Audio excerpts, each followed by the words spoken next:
अस्सलाम वालेकुम स्टूडेंट्स जो टॉपिक आज हम डिस्कस करने जा रहे हैं वो है कूलम्स लॉ। इंट्रोडक्शन।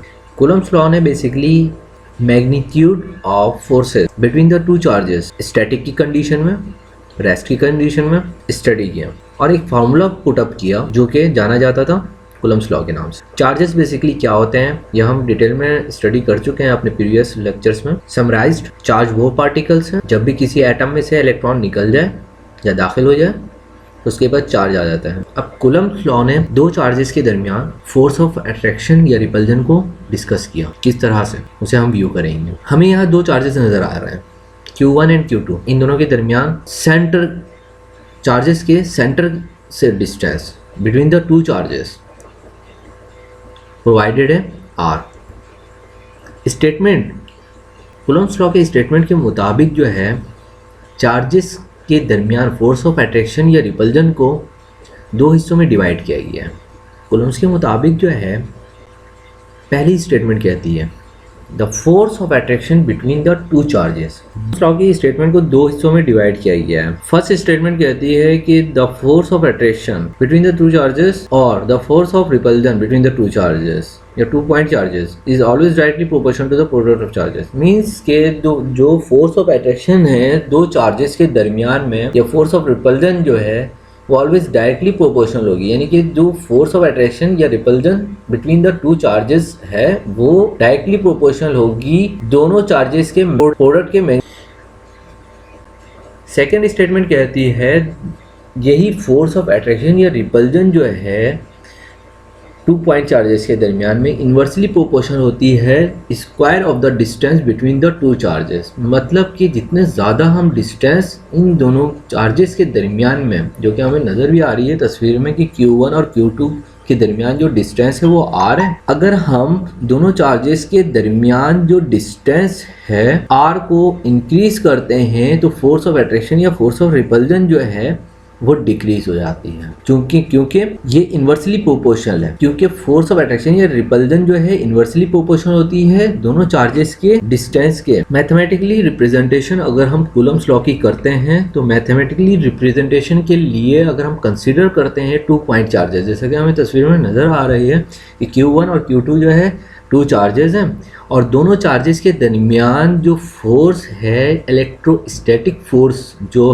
है वो F के बराबर है। Let us assume. तो फर्स्ट स्टेटमेंट के मुताबिक जो है हमारी इक्वेशन बनती है F is directly proportional to Q1 and Q2। Similarly according to second statement जो फोर्स ऑफ अट्रैक्शन या रिपल्जन है is inversely proportional to the square of the distance between the two charges है। दोनों charges के square of the distance के inversely proportional होती है।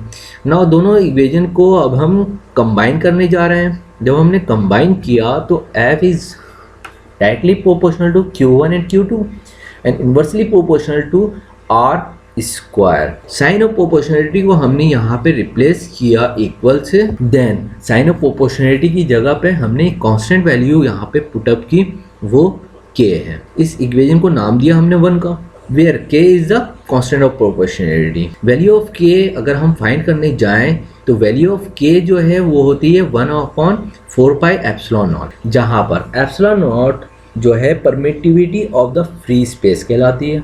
इसकी कांस्टेंट वैल्यू है जिसकी वैल्यू है 8.85 × 10⁻⁻12 कूलम स्क्वायर पर न्यूटन मीटर स्क्वायर। यहाँ पे वॉल्यूम लिखा हुआ है, वॉल्यूम की जगह वैल्यू होनी चाहिए तो आप लोग वैल्यू इसको एज्यूम करें। जो SI यूनिट है K की 8.98755 × 10⁻9 न्यूटन मीटर स्क्वायर पर कूलम स्क्वायर है। अगर आप इसे ड्राइव करना चाहें वैल्यू पुटअप करेंगे। 4 कांस्टेंट वैल्यू है, पाई की वैल्यू 3.14 होती है, एप्सिलॉन की वैल्यू आपके पास यहाँ पे प्रोवाइडेड है। इस वैल्यू को आप पुटअप करेंगे, सॉल्व करेंगे तो K की वैल्यू जो है इसके बराबर आ जाएगी। Other form of coulomb law. Coulomb law की जगह पे अगर हम पुट करना चाहें K = 4 pi epsilon not in equation 1 में, देन फाइनल इक्वेशन हमारे पास बन जाएगी F = 1/4 pi epsilon not Q1 Q2 divide by R square. Just हमने K की वैल्यू यहाँ पर इस इक्वेशन से K की वैल्यू इक्वेशन नंबर 1 में पुटअप की है। तो कूलम्स लॉ की जो कंप्लीट फॉर्म जो है वो कुछ इस तरह से ये बन गई। F is equals to 1/4 pi epsilon naught Q1 Q2 R square. Force in the presence of dielectric medium, अगर हम दोनों चार्जेस के दरमियान में एक नॉन कंडक्टिंग मीडियम पुटअप कर दें, जो कि इंसुलेटर भी हो सकता है और हम इसे डाइलेक्ट्रिक कहते हैं, तो हमें जो फोर्स ऑफ इलेक्ट्रोस्टैटिक फोर्स की जो वैल्यू है डाइलेक्ट्रिक की वजह से डिक्रीज हो जाती है, रिड्यूस हो जाती है, हम कह सकते हैं, as compare to free space के मुकाबले में। अब फैक्टर जो कि हमारे पास हम यूज़ करने जा रहे हैं एप्सिलॉन आर, जो कि डाइलेक्ट्रिक कांस्टेंट कहला रहा है और हम इसे डिनोट करेंगे ई आर से। ये जो फैक्टर है इसको नाम दिया जाता है रिलेटिव परमिटिविटी का। ये जो रिलेटिव परमिटिविटी है डिफरेंट वैल्यू ऑक्युपाई करता है डिफरेंट डाइलेक्ट्रिक मीडियम के लिए। अगर हम जो नॉन कंडक्टिंग मीडियम है उसकी जगह पे डिफरेंट मटेरियल अगर पुट अप करते हैं तो डिफरेंट हमारे पास मटेरियल बन जाता है और इनकी वैल्यू क्या हो जाती है, डिफरेंट हो जाती है।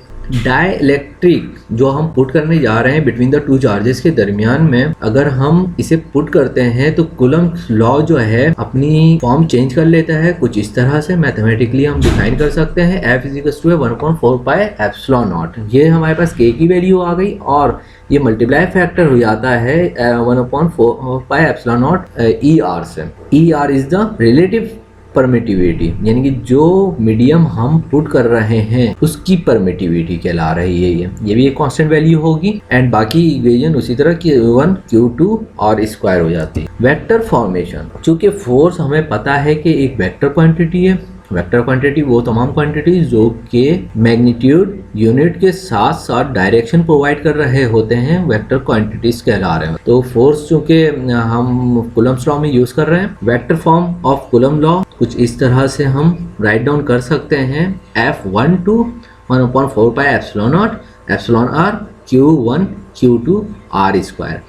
R12 यहाँ पर जो है इसके ऊपर कैप आएगा एक और F जो है इसके ऊपर एरो आना चाहिए। तो स्टूडेंट्स आप खुद से ये पुटअप कर लीजिएगा एक कैप जो है हम R12 बेसिकली यहाँ पर एक यूनिट वेक्टर को डिफाइन कर रहा है। यूनिट वेक्टर वो वेक्टर जिसकी वैल्यू 1 हो, बट ये जो यूनिट वेक्टर है डायरेक्शन प्रोवाइड कर रहा होता है। तो डायरेक्शन जो है Q1 से Q2 की दरमियान डायरेक्शन है। जो फोर्स एग्जिस्ट कर रही होगी बिटवीन द टू चार्जेस के दरमियान वो Q1 से Q2 की तरफ होगी। इसी चीज़ को नीचे डिटेल में डिस्क्राइब किया गया है। Where F12 is a force exerted by Q1 Q2 and R12 is the unit vector along the line joining the two charges from Q1 to Q2। तो स्टूडेंट्स ये हमारे पास कूलम्ब्स लॉ की total description थी। Mathematical derivations provide की गई हैं। Any question regarding to this topic you can ask from in the comments box. Please like and subscribe our channel for latest and new videos. Thank you all.